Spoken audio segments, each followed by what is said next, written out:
그러니까 이제 요거 GDG 하면서 막 세미나 듣고 하는데 뭐 다 개발들 잘하시고 해가지고 막 어떤 개발적 기술적으로 어떤 지표 뭐 이런 거를 드릴 수는 없을 것 같고 어떤 이제 앞으로 요즘 또 말이 많잖아요. 인공지능 나와서 뭐 우리 일자리 대체 되냐 어쩌냐 이런 걱정들이 좀 많으실 텐데 어떤 그 이럴 때일수록 이제 자기만의 개발을 해야 되는 동기가 뭔지 생각해보는 시간이 필요한 것 같습니다.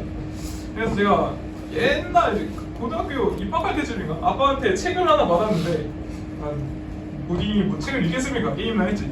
군대 가서나 읽고 나서 이제 복학해서 좀 그때 느꼈던 것들을 바탕으로 이제 좀 가치관을 갖고 이제 살아왔었는데 그런 것들을 좀 공유를 하면서 여러분들도 개발이나 연구나 어디든지에 자신만의 어떤 캐릭터성을 녹여낼 수 있게 자기만의 캐릭터를 좀 찾는 그런 시간이 되었으면 좋을 것 같습니다. 유리 감옥이라는 책입니다. 이게 기술의 발전으로 인간이 무능해진다라는 거를 계속 어필한 책이고 맞죠? 이 자동화에 대한 역설을 설명을 하는 책인데 요즘 아직까지도 좀 꿰뚫고 있는 말인 게 GPT 다들 쓰면 이제 요즘 청년 세대가 그냥 질문을 하면은 당연하게 답이 나오는 정말 편한 그 세상에 살고 있는 것 같습니다.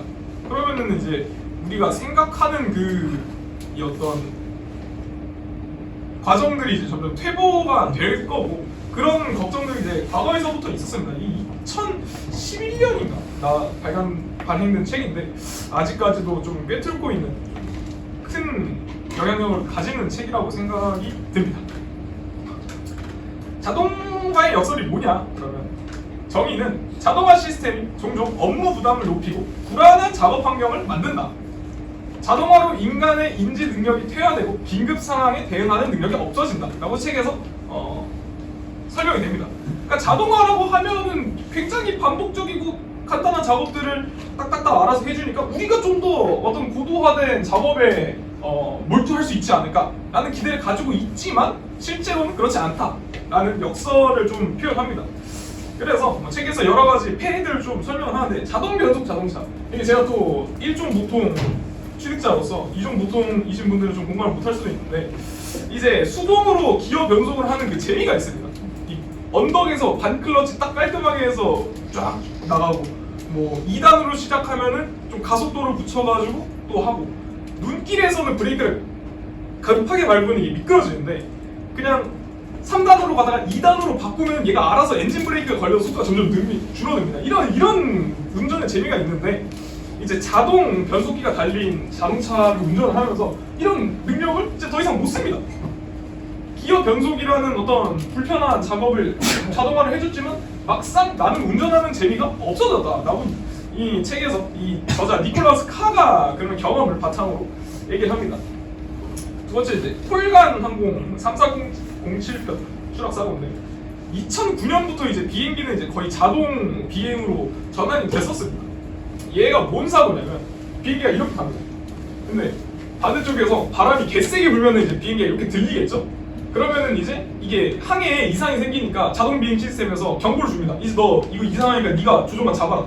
근데 얘 이상하니까 이거 떨어지면 안 돼 하고 그냥 더 이걸 당겨버리는 겁니다. 이미 바람이 개세게 부딪혀서 속도가 낮아진 상태에서는 어떻게 해야 되냐면 오히려 이 조종만을 앞으로 밀어서 얘 떨어지면서 가속도를 붙고 이제 다시 올라가야 되는데 너무 자동 비행에 익숙해진 기장이 비행을 맡고 있다 보니까 이런 거에 대처를 못합니다. 여기 다 죽었습니다. 보고서에도 나와 있습니다.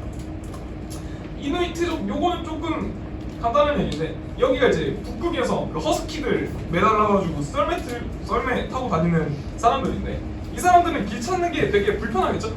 그래서 약간 마인드 맵이라고 해서 내가 여기서부터 어디까지 왔을 때 나는 어느 위치에 있는가 나는 그런 노하우들이 계속 전수가 되어 오던 부족이었습니다. 근데 이제 또 GPS가 보급이 되다 보니까 이제 이런 능력이 필요가 없는 거죠. 그래서 안 하다 보니까 그런 능력들이 퇴화가 되고 이런 사람들에게 있어서 어떤 길 잃음의 어떤 사고, 뭐 갑자기 절벽으로 떨어져 버린다든가 그런 사고들이 좀 많이 늘어나는 추세라고 합니다. 그래서 이것들이 왜 일어났는가라고 하면은 여키스 도슨 법칙이라는 게 있습니다. 사람들은 요 정도, 요 아래가 스트레스 지수입니다. 요즘도 밈인데 스트레스 많이 받으면 운동이 좀 잘 되죠. 그리고 이제 요거는 나의 성과입니다. 근데 이제 내가 너무 스트레스 받는 상황, 그러니까 되게 어려운 상황입니다. 초등학생한테 뭐 미적분 가르치라고 하면 얘가 뭐 잘 하겠습니까? 성과가 안 나겠죠? 반대로 너무 낮은 스트레스에도, 그러니까 이제 내가 한 10년 뒤까지 뭐 1억을 벌어라 라고 했을 때 10년 뒤면 되지 않을까 라고 해서 현재 당장에는 어떤 성과가 나오지 않는 그런 상태입니다. 그러니까 적당한 스트레스에서 사람은 어떤 굉장히 높은 이 퍼포먼스를 가진다라는 그런 법칙을 표현한 종영 목선의 틀입니다. 그래서 이런 위와 같은 자동화의 역사, 요 부분들이 왜 일어났냐, 자동화의 이 폐해들이 왜 일어났냐, 자동화들이 좀 일들을 편하게 만드니까 스트레스를 줄여줘서 사람들을 좀 성과가 나지 않는 상태로 만듭니다. 그러면 이 사람들이 어떤 작업에 의사 결정을 하는 정도가 좀 달라지겠죠. 그러니까 낮아지겠죠. 자동화로 알아서 다 처리를 해주니까. 그러다가 자동화 실패, 막 비행 항로가 갑자기 안 돼. 그러면 스트레스가 갑자기 확 높아져 버려서 여기로 갑자기 뛰어서 이동을 해버리는 겁니다. 어느 정도로 성과가 나오는 중간 단계가 있어야 되는데 이 구간이 너무 이제 좁아져 버리는, 요 종영 곡선의 모습이 좁아져 버린 그런 현상으로 인해서 이런 앞서 설명한 이런 사고들이 나지 않았나라고 책에서는 설명을 하고 있습니다. 이거는 이제 좀 제 경우인데, 제가 이제 강남 쪽에서 코딩을 가르치는 알바를 하고 있습니다. 얘네들한테 이제 초등학교 6학년이라서 되게 간단한 시험 문제 해서 뭐 자격증 따는 거를 목표로 하는 반인데, 문제가 잘 보이실지 모르겠습니다. 간단한 반복문 문제입니다. 5를 입력을 받으면 별이 5개부터 앞쪽 하나가 빈칸으로 채워지면서 하나씩 내려오는 구조입니다. 그래서 얘가 어떻게 풀었냐면은 그냥 파이썬 프로그램인데, 파이썬이 이제 문자열을 곱하면 그 횟수만큼 찍히죠. 그래서 밑줄에 i에 뭐 n-i가 별을 잘 썼습니다. 그래서 그럼 뭐 반복문을 쓸 줄 아니까 이제 이런 것도 쓸 수 있겠지. 왜냐면은 그냥 요 i랑 n-i를 가지고 가서 바로 그 반복문의 그 반복 횟수에다 집어넣으면 되잖아요. 근데 이제 얘가 시험 문제를 봤는데 제가 풀라고 할 때는 그냥 이거 딱 지우고 그냥 네가 알아서 풀어봐라 라고 줬는데, 막상 이 시험 문제를 봐니까 빈칸 채우기로 나와요. 빈칸 채우기. 이 반복 횟수에 빈칸을 넣으래. 근데 얘는 이제 여기서 멘붕이 오는 거지. 나는 항상 이런 식으로 문자에다 곱하면은 출력이 돼가지고 문제를 풀어왔는데 갑자기 빈칸이래. 내가 경험하지 못한 어떤 문제가 나왔어. 경험해봤긴 했는데 너무 당황을 하니까 스트레스 지수가 높아지고 여기서도 쓴 곡선에 너무 오른쪽으로 가버려서 성과가 안 나와서 결국 이 문제로 얘가 이 한 문제 때문에 탈락을 했습니다. 그래서 지금 다음 주에 또 시험을 봐야 되는데, 아무튼 뭐 저는 이런 걸로 좀 자동화의 폐해를 좀 느끼는 것 같습니다. 너무 쉬운, 그러니까 너무 좋은 기능이잖아 파이썬. 반복문을 그냥 곱하기로 문자로 출력을 할 수가 있대. 근데 그걸 통해서 이제 반복문을 실제로 다룰 수 있는 능력이 좀 퇴화되지 않았나. 그러면 이제 자동화가 어떻게 우리 삶에 녹아 들어갔는지 그 과정을 한번 보자면, 1950년 잡지에 나온 그림입니다. 문 앞에 서 있는 로봇이라는데 1950년 되면 항상 한참 공장이 막 돌아가던 시기죠. 근데 이제 노동자들이 기계로 이제 대체된다는 우려가 너무 커졌던 시기입니다. 나 이제 일 못하고 쫓겨난다. 나는 굶어 죽는다. 그래서 막 러다이트 운동이면 막 기계 부시기 했던 시기인데, 결국 그랬나? 라고 생각을 하면 아닙니다. 아니에요. 왜냐하면 다 대체돼서 당장 한 달? 2달? 길어야 1년이었던 걸로 기억을 합니다. 다 나가긴 했는데 기계가 잘 돌아가니까 기업들이 이익을 내죠. 그럼 그 이익으로 다른 투자를 합니다. 그럼 그 다른 투자로 인해서 어떤 일자리들이 생겨나는데, 그러니까 이게 뭐 지금 저희가 겪고 있는 문제는 이렇게 해결될 거다라는 게 아니라, 우리가 지금 겪고 있는 문제가 어떤 방향성을 갖든지 간에 우리가 예상한 대로 흘러가진 않는다 라는 거를 좀 보여주는 경우인 것 같습니다. 그래서 그럼 우리는 이제 우리가 지금 또 대체 앞에 있는 사람들 아니겠습니까? 그래서 이렇게 우리는 대체될 건가? 어떻게 우리는 대체되지 않을 수 있을까? 라는 이제 저는 생각을 하게 됐습니다.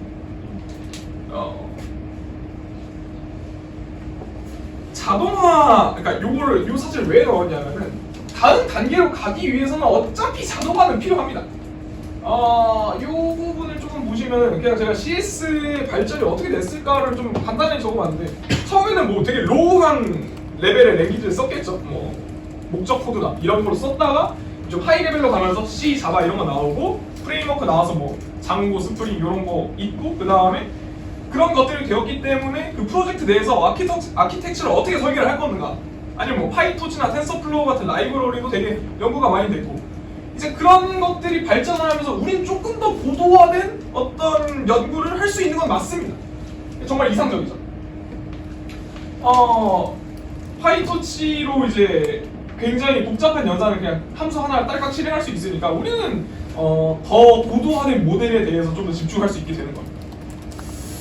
그래서 아무튼 고도화가 될수록 기술들이 많아질 거고, 앞으로는 이런 것들을 모르면 또 안 되겠죠. 우리 컴퓨터 공학과 커리큘럼을 보면은 하이 레벨을 먼저 배우고 막 시소프 이런 거 하면서 로우 레벨로 내려가지 않습니까? 그래서 어느 정도 이제 쉬운 난이도로 접근을 해서 좀 깊게 파는 그런 과정이 있을 텐데, 그러니까 드리고 싶은 말씀은 결국 다 알아야 되긴 합니다. 그러니까 우리는 그 비행기 조종의 어떤 세세한 부분까지 알 필요는 없잖아요. 그럼 비행기 조종사들이 알아서 할 일이에요. 그냥 우리한테 있어서 우리가 가진 이 상황에서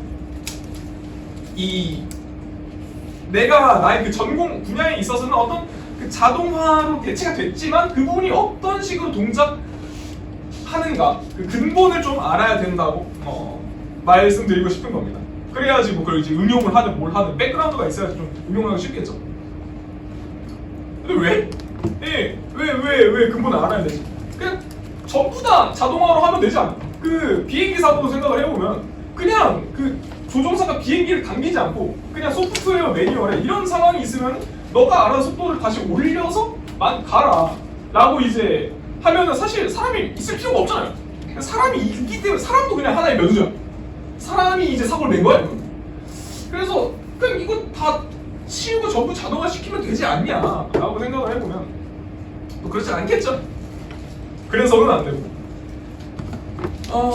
이 부분은 다음 페이지인데, 그러니까 우리가 지금 막 살고 있는 이런 인프라가 여러 복잡한 구성 요소로 이루어져 있습니다.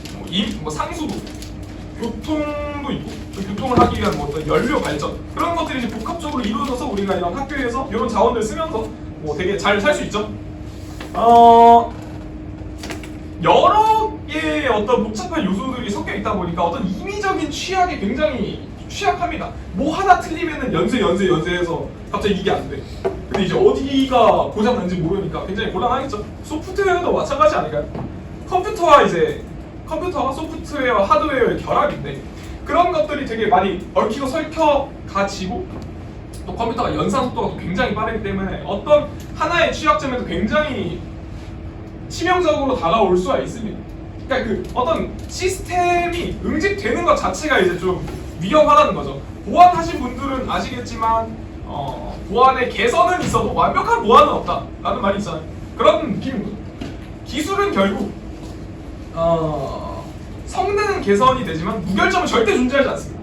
그래서 이 복잡한 것들을 전부 소프트웨어에 맡긴다면 언젠가 어떤 큰일이 발생하다라는 것은 자명합니다. 그래서 우리는 시스템을 좀 분업을 하고 그 통제력 중에 우리가 들어갈 자리를 만들어 놔야지 어떤 정말 큰 사고 같은 걸 막을 수 있겠죠.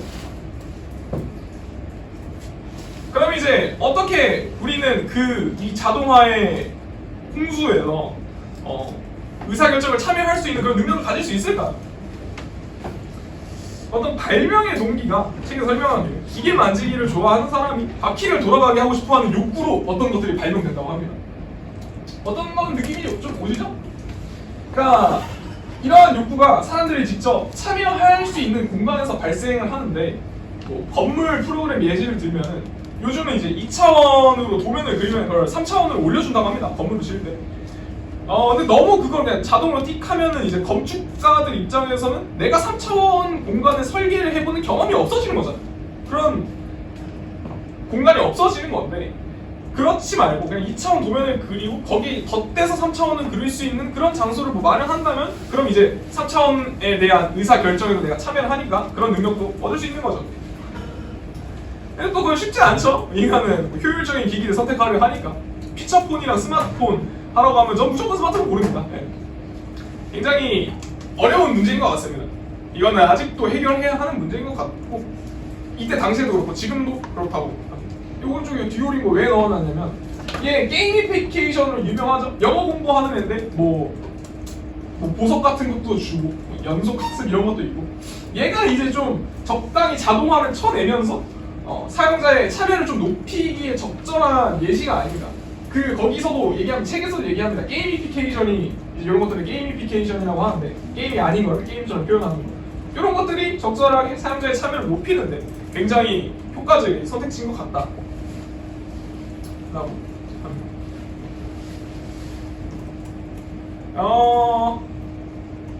사실 우리는 희망 오류. 어떤 활동이 우리를 만족시키고 어떤 것이 우리를 불만족시키는지 잘 모릅니다. 뭔 말이냐면 저 3학년 1학기가 엄청 힘들었던 걸로 기억을 하는데 아, 이 학기가 정말 빨리 지나갔으면 좋겠다 라고 하고 엄청 열심히 공부했습니다. 나름 성과도 잘 받았고 방학이 되는 순간 이 뭔지 모를 공허함이 좀 닥쳤던 것 같습니다. 저희 경우도 뭐 여러분도 그런 경험이 있을지 모르겠습니다. 이제 내가 열심히 했던 그 큰 목표가 없어지니까 굉장히 공허하더라고요. 그래서 책에서 설명하는 부분으로 좀 이해를 할 수가 있었는데 노동은 알고 있는 가장 달콤한 품이다라고 표현을 합니다. 삶과 삶을 위해서 행동하는 것이 얼마나 중요한지 이것이 세상을 직접 대면하는 내가 진짜 스크린만 보고 있는 게 아니라 내가 직접 세상에 참여하는 그런 가장 좋은 수단이 노동이지 않나.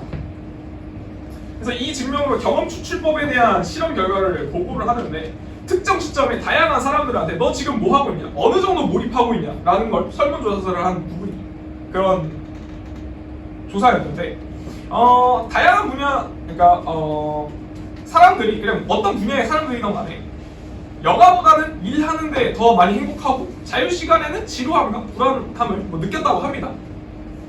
그럼에도 불구하고 노동 중에는 노동을 하기가 싫고 그러니까 쉬고 있을 때는 다시 일하기 싫다라고 늘 말하지만 실제로는 까놓고 보니까 몸은 솔직하죠. 일하고 있을 때 제일 행복하다고 했다고 합니다.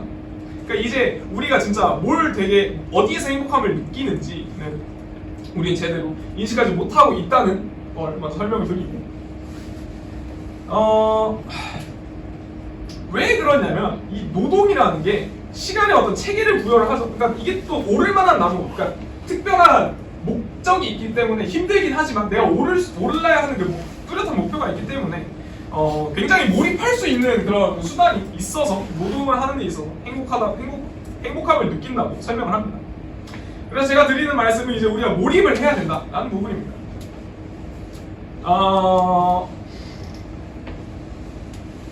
여기에 안 나와 있긴 한데 생산 효과라는 게 있습니다. 좀 써볼게요. 뜨겁다라는 단어랑 대조를 해가지고 차갑다는 단어를 줬을 때보다 차갑다. 이거를 줬을 때보다 뜨겁다를 줬을 때 그냥 차라는 완성되지 않은 단어 요거를 줬을 때 얘가 좀 더 암기에 있어서 사람들 기억에 오래 남는 연구가 있다고 합니다. 그러니까 이제 내가 직접 적극적으로 이거를 기억해냈을 때 이 암기력이 더 오래 간다고 하는 거죠. 그러니까 우리가 이제 자동화에 대체되지 않기 위해서 어떤 의사결정의 능력을 갖기 위해서는 우리는 몰입을 할 필요가 있을 것 같습니다. 이 부분인데 우리가 얼마나 잘하는지 정도 그리고 우리의 도전의 난이도 우리가 올라야 하는 그 목표의 난이도를 가지고 우리의 상태를 이런 식으로 나눕니다. 내가 잘하는데 내가 할 수 있는 할 만한 문제야 라고 할 때 우리는 가장 집중하고 행복할 수 있고 그때 나의 의사결정력을 활발하게 사용을 하면서 나를 개발하면서 행복감을 느낄 수 있다고 합니다. 반대로 내가 못하면서 너무 쉬워 못하면서 뭐 해도 의미가 없어 그러면 뭐 안 하겠죠. 내가 못하는데 이거 하래 너무 어려워 불안하고 이런 것들이 있습니다. 그래서 우리는 굉장히 몰입하는 게, 앞으로의 우리는 몰입하는 게 중요하다라고 저는 생각을 합니다. 여기서부터 거의 저의 생각입니다. 그래서 나는 이런 걸 어떻게 몰입을 하냐, 이런 LLM 같은 거를 쓸 때 내가 제대로 이해하는지 좀 확인을 하는 편입니다. 이거를 컨텍스트 매니저가 이게 맞나? 이렇게 설명하면 타당한가? 이거는 제가 파이토치 벗기 이번에 GDG에서 스터디 하는데 그 라이브러리 구조 분석하는 거죠. 디렉토리 구조가 굉장히 복잡하게 되어 있습니다. 그래서 얘가 얘 여기에 연결되어 있는 게 맞냐? 이런 식으로 내가 이해하고 있는 부분을 굉장히 좀 지속적으로 물어보는 편입니다. 얘 같은 경우에는 나의 기량을 올리는 거겠죠. 내가 진짜 제대로 이해하고 있는지, 몰입 부분에서 보면 나의 기량을 올리는 부분, 오른쪽으로 보내는 거. 얘 같은 경우에는 디렉토리 구조가 너무 많아. 목표가 너무 높지만 이렇게 이해를 하면서 그 목표에 대한 난이도를 좀 낮추는, 이거 필요 없어 빼, 이거 필요 없어 빼, 좀 쳐내고 가지치기 나가면서 정말 중요한 것에만 집중을 할 수 있게 어떤 이 어려운 난이도를 낮춘다라고 볼 수 있을 것 같습니다.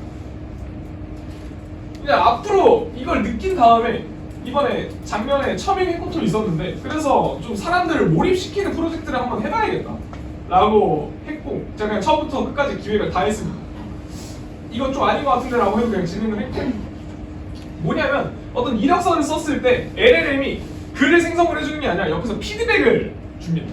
뭐 이력서 잘 정리하셨습니다. 근데 성과 중심의 뭐 해서 어떻게 고치는 게 낫지 않을까요? 라고 제안을 해주는 프로젝트입니다. 그러니까 이제 글은 사용자가 직접 쓰되 LLM을 그냥 도구로서 사용을 해서 자동화를 도구로 쓰는 거죠. 의사결정, 글쓰기에 대한 의사결정을 사람한테 위임을 하고 LLM을 통해서 이걸 좀 고쳐주는 그런 프로젝트였습니다. 그걸 통해서 이 사람들은 글쓰기에 몰입을 하면서 이런 거에 대해서 좀 더 잘 생각을 할 수가 있겠죠. 뭐 수상은 못했습니다. 개발적인 부분에 부족함도 있었을 테고, 좀 청년이라는 포괄적인 분야에서 도움을 줄 프로젝트였는데 뭐 청년이라는 포괄적인 범위를 다 담지 못한 것도 있는 것 같습니다. 좀 기자나 작가 같은 사람들한테는 좀 필요한 프로젝트지 않나 싶긴 합니다. 그래서 이걸 하면서 저는 어떤 프로젝트 구조, 객체지향적인 좀 설계를 하는데 몰입을 했던 것 같습니다. 커서 그냥 써가지고 커서한테 이거 해주는 챗봇 만들어 하니까 메인저 파일 하나만 띡 만들더라고. 근데 이제 뭐 DS 파일 라이브러리도 써야 되고 그 파일 하나의 의존성이 너무 크면 수정하는데도 어려우니까 어떤 객체적인 그 설계 패턴을 좀 넣으려고 노력을 했던 것 같습니다. 요거 이제 IPP 제가 면접 봤는데 요 부분 물어봐가지고 요 부분에서 좀 점수를 따서 좀 붙은 경험도 있습니다. 그 면접관님한테 물어봤는데 이 부분이 좀 좋다고 답변을 주셨습니다. 그래서 제가 이 발표를 통해서 여러분한테 남기고 싶은 거는 어떤 거에 몰입을 하시는지, 개발이든 연구든 어떤 삶에 있어서 가치관이든 어디에 몰입을 하는지 한번 생각을 해보시고, 꼭 이런 몰입의 포커스가 아니어도 좋을 것 같습니다. 이런 다양한 전 독서 진짜 안 하는데 3년 정도 만에 책을 펼쳤던 것 같습니다. 그걸 통해서 어떤 나의 가치관을 또 잡을 수 있던 시간이었던 것 같아서 좋은 것 같습니다. 여러분들도 그런 경험 하셨으면 좋겠습니다.